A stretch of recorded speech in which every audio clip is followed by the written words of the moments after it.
आणि या बैठकीमध्ये संबंधित आपले सांस्कृतिक मंत्री होते, परिवहन मंत्री होते आणि या बैठकीमध्ये आपले मराठी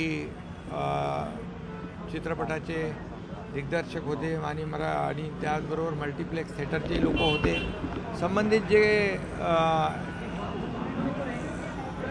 ज्या बैठकीमध्ये ज्या लोकांनी सूचना केलेल्या आहेत, काही सजेशन्स आहेत आणि त्यामध्ये एक सविस्तर चर्चा करून मराठी सिनेमांना प्राधान्य दिलंच पाहिजे कुठल्याही परिस्थितीमध्ये. एक डेडिकेटेड स्क्रीन मराठीसाठी ठेवली पाहिजे अशी त्यांची मागणी होती.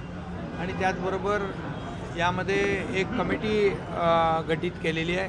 या कमिटीमध्ये गृह विभागाचे अपर मुख्य सचिव आहेत, त्याचबरोबर प्रधान सचिव अपील आणि सुरक्षा आहेत आणि बाकी नगरविकास विभागाचे, सांस्कृतिक विभागाचे, परिवहन विभागाचे आणि मराठी सिनेमांचे निर्माते, वितरक, मल्टिप्लेक्सचे मालक, फिल्म सिटीचे अधिकारी आहेत, चित्रपट महामंडळाचे प्रतिनिधी आहेत आणि त्याचबरोबर विविध अनेक जे काही संबंधित लोक आहेत त्यांच्याबरोबरची एक कमिटी स्थापन केलेली आहे.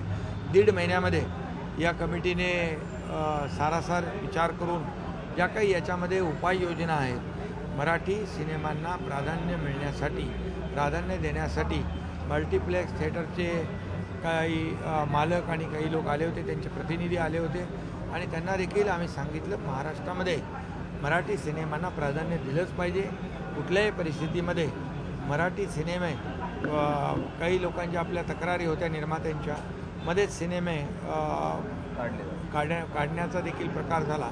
तर अशा प्रकारचं कुठले कृत्य, कुठली घटना होता कामा नये आणि म्हणून मराठी सिनेमांना प्राधान्य देणं, त्यांना वेळ देणं, प्राईम टाईम देणं आणि त्याचबरोबर डेडिकेटेड स्क्रीन त्यांना मिळाली पाहिजे अशी मागणी त्यांची होती. तर त्यावेळेस एक समिती गठीत केलेली आहे आणि 1.5 महिन्यामध्ये या समितीचा अहवाल येईल आणि त्यावर आम्ही हेही सांगितलं, सरकार म्हणून, शासन म्हणून जे आम्हाला काही करायचं आहे तेही तुम्ही सूचित करा.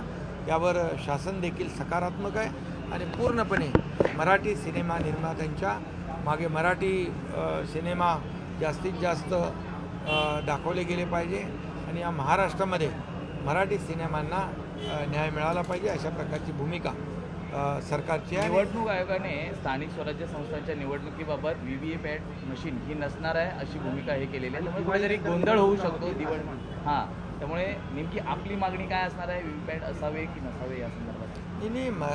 निवडणूक आयोग आणि EVM या बाबतीमध्ये जेव्हा विरोधकांनी तक्रारी केल्या, त्यांचा तक्रारीचा सूर कधी होता? जेव्हा ते हरले तेव्हा त्यांनी EVMवर, व्हीव्हीपॅटवर, सर्व याच्यावर त्यांनी आरोप केले, निवडणूक आयोगावर पण आरोप केले. परंतु जेव्हा ते जिंकले तेव्हा EVM चांगला आहे, निवडणूक आयोग चांगला आहे, सर्व चांगलं आहे. हे काय रडीचा डाव आहे खरं म्हणजे.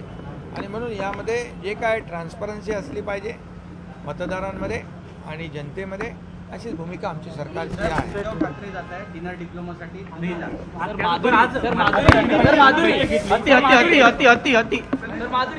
माधुरी